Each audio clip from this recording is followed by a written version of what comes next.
All right, coaches, let's talk about pitching mechanics. There's lots of drills for pitching that you guys can use, again, to reinforce the mechanics that we're about to talk about. But let's just go through the mechanics of pitching right now so you guys understand the throwing mechanics a little bit, so you know what to look for when you're watching your guys pitch. And you know how to explain pitching and how to teach pitching. All right, so all we're gonna do is we're gonna get the kids on the pitching rubber, and we're gonna break down a windup into 6 really easy steps so they understand what to do, okay? First of all, when you step on the pitching rubber, you step on with your heels on the pitching rubber, toes off the rubber in front, okay? The first thing you see major league pitchers do when they get on the pitching rubber, they take a deep breath. We're not gonna use that as one of our 6 steps, but we're gonna try and get our players to incorporate breathing into the game. It helps them relax, and it makes them slow down a little bit before they throw the pitch. So we're gonna have them take a deep breath before they're ready, okay? The first step of 6 is just a tiny rocker step off of the pitching rubber. I'm a right-handed thrower, so my left foot takes a small step sideways or a small step backwards off the pitching rubber. I'm gonna step sideways. Step 2 is that my foot that's still on the pitching rubber turns so it's flush with the rubber right at 90 degrees. Step 3 is my leg kick, okay? So this is where things really start. My left leg comes up to the top. I can't do it in these tight old school pinstripe pants. I get my knee up above my hip level, and I just hold it right at the top of my leg kick right there, okay? For young players, we're gonna have them hold this position. For older players, we teach them to start moving forward as soon as their foot comes off the ground so they can get down the hill and throw the pitch. For young players, we want them to be strong on this back leg and be able to balance. So we're gonna have them freeze at 3, right here, and just hold it, right here at 3, okay?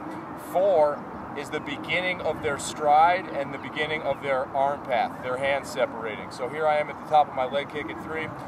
4 is down and separate, okay? When I stride, I don't want to unhinge and step. My foot travels straight down and straight forward like it was on a rail, okay? So 3 is here, 4 is straight down. And it's like there's a string that's attaching my knee and my glove. My hands are separating at the exact same time that I'm striding, okay? Things start to go wrong for young pitchers when they separate too early or when they separate too late. It throws all their different timing mechanisms off. So that separation is really important. So that's 4. 5 is that they stride out towards their target and they land, okay? As they're landing, their arms should be arriving at 2 90-degree angles. My front elbow is facing my target, so I have a 90-degree angle here, having a blocked front side. And my arm is arriving at 90 degrees in back as well, with the ball facing roughly the shortstop if I'm a right-handed thrower.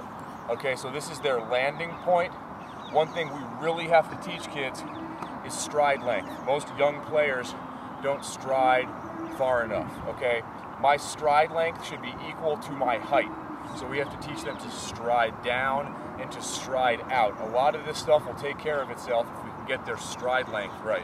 So from number 5 here, my landing point, 6 is just gonna be my release point. And the way that we teach release point is right here all the way out in front with my hand on top of the baseball, fingers facing my target, straight out in front of my eyes.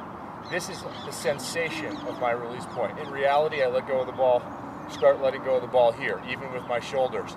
We want to teach kids to get some reach, to get all the way out, and to clear all their weight off their backside. If you look at my back foot at release, my shoelaces are touching the ground and back, and that gives me some feedback about how I can get through the pitch. And so those are the 6 steps that we're going to teach kids, okay? When you put it all together, get them on the pitching rubber, deep breath, 1, 2, 3, 4, 5, 6, and they put it all together in one fluid motion, just like that. A couple of things to look for from young pitchers is their directional side, their front side flying offline. This is the most common thing. So we're going to give you guys lots of drills to do, lots of pitching drills to do, that are going to get them online here and are going to teach them to throw the ball the right way.